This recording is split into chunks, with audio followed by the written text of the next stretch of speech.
সরকারি চাকরি এনটিআরসি দিয়েছে। আজকে আইন পরিবর্তন সুতরাং তাদের ভুল সংশোধনের একমাত্র উপায় সেটা হলো 1 থেকে 12 থেকে 16 যারা নিয়োগ সকল নিয়োগ ভাই বোনদের একটা নিয়োগ একটু বিশেষ করে করলে কি সমাধান হয়ে যায়।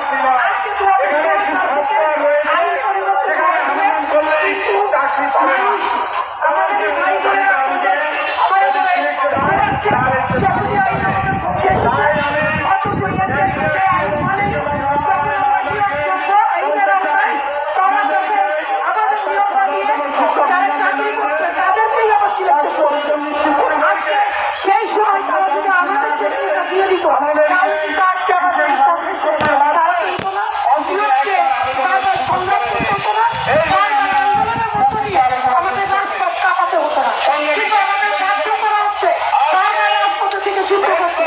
আপনারাই বলেন যেখানে একজন উপদেষ্টা শিক্ষা উপদেষ্টা নিজের থেকে আমাদের আশ্বাস দেন আমরা আন্দোলন করে তার সাথে দেখার সুযোগ হয়েছিল, তাহলে আন্দোলন করে যে আশ্বাস তারা দেন পরবর্তীতে কেন কার্যকর তারা করে না? শিক্ষা উপদেষ্টার কি সম্মান নয়?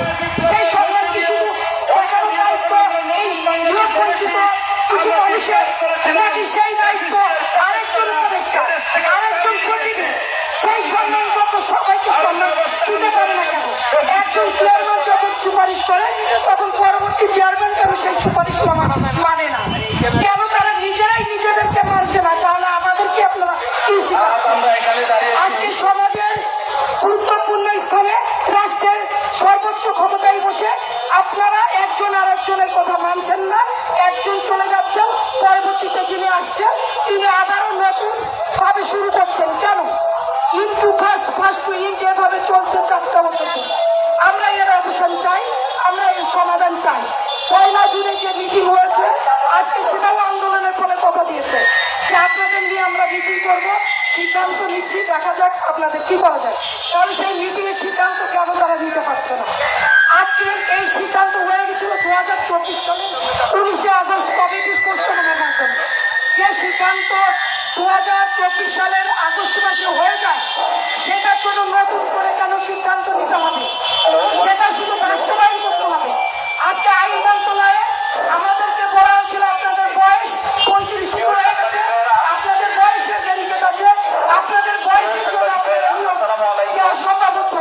আমরা বয়স প্রমাণিত বয়সের 6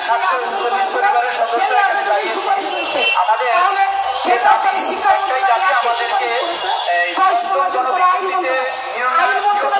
আইনগত মতামত এসেছে সেখানে পরিষ্কার উল্লেখ করা আছে যে উত্তর আছে কোন সাল পর্যন্ত 35 হবে সেটা ঠিক করে সংশ্লিষ্ট মন্ত্রণালয় বিভাগ দিতে পারে। তার মানে আমরা বয়সের যে ছাড় চাইছিলাম সেটা আমরা পেয়েছি। আমরা মনে করি আইনগত মতামত আমাদের পক্ষে আছে। হ্যাঁ, সেখানে আমাদের একটু মতামতকে নেগেটিভ করা হচ্ছে, কিন্তু আমি এখানে পরিষ্কার করে বলতে চাই আজকে আমাদের সংবিধানে স্বীকৃতিযোগ্য করা হয়েছে।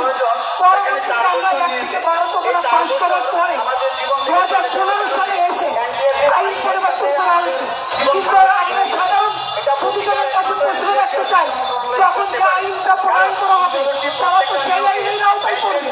তাহলে আজকে আইন পরিবর্তনের সাথে সাথে তাদের উচিত ছিল যে আইনের আওতায় যারা পাশ করেছে তারা সেটা করেনি, তারা আইন পরিবর্তন করেছে করে বলছে আপনারা আইনের আওতা করছেন। এটা হতে পারে না, এটা কোনো নজরের যা খুশি তাই করা যাবে।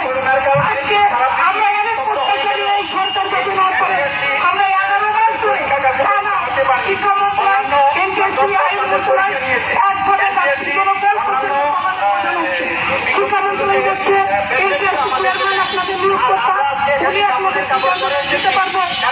এনটিআরসি চেয়ারম্যান বলছেন না, শিক্ষা মন্ত্রণালয় সিদ্ধান্ত দিলে আপনারা দিতে পারবেন। শিক্ষা মন্ত্রণালয় মাঝে মাঝে বলছে আইনগত মতামত আছে, আলোচনা করে নীতিগুলো পরে আপনারা এইভাবে 11টা আমাদের ঘোরাচ্ছে। আমরা এইভাবে আর ঘুরতে চাই না, সমাধান আসতে চাই। আজকের কর্মসূচি থেকে গেছে সেই নীতিবাসকে আপনারা সমাপ্ত করবেন। আজকে আপনাদের বলতে হবে আপনারা বিশেষ করণীয় কখন দেবেন। আজকে বিশেষ করণীয় আমাদের নিয়োগের জন্য আপনাদের প্রকাশ করতে হবে। আপনি সরকার মেয়াদকে আমাদেরকে বাদ দিতে পারেন না। সেখানে বয়সটাই দেখা ছিল, বয়সটাই যখন আমরা অতিক্রম করতে পেরেছি, বয়সের ছাড় যখন আমরা পেয়েছি, আমরা অবশ্যই আমাদের নিয়োগ দিতে হবে। এটা আমাদের আজকে দাবি। আর এই দাবি যদি আমাদের না মনে হয়, হয়তো অনেক কিছু বলেছেন, কিন্তু আমাদের দাবি থাকবে আমরা একটা নির্দিষ্ট সময়ের পরে অবশ্যই শিক্ষার দাবি আদায় করবো এবং আমাদের এই দাবি আদায়ের জন্য আমরা মনে করি যারা প্রশাসনের দায়িত্ব পালন করছেন বারবার আমরা শান্তিপূর্ণভাবে অবস্থান নিয়েছি। আমরা এই দাবি আপনাদের কাছে জানিয়েছি। আপনারা যদি সহযোগিতা করেন ভালো, না সহযোগিতা করলে আমাদের এই দাবি আমরা যাবো। আমরা চাই ওনারা আমাদের মিটিংটা ওনারাই শুনবেন এবং ধন্যবাদ।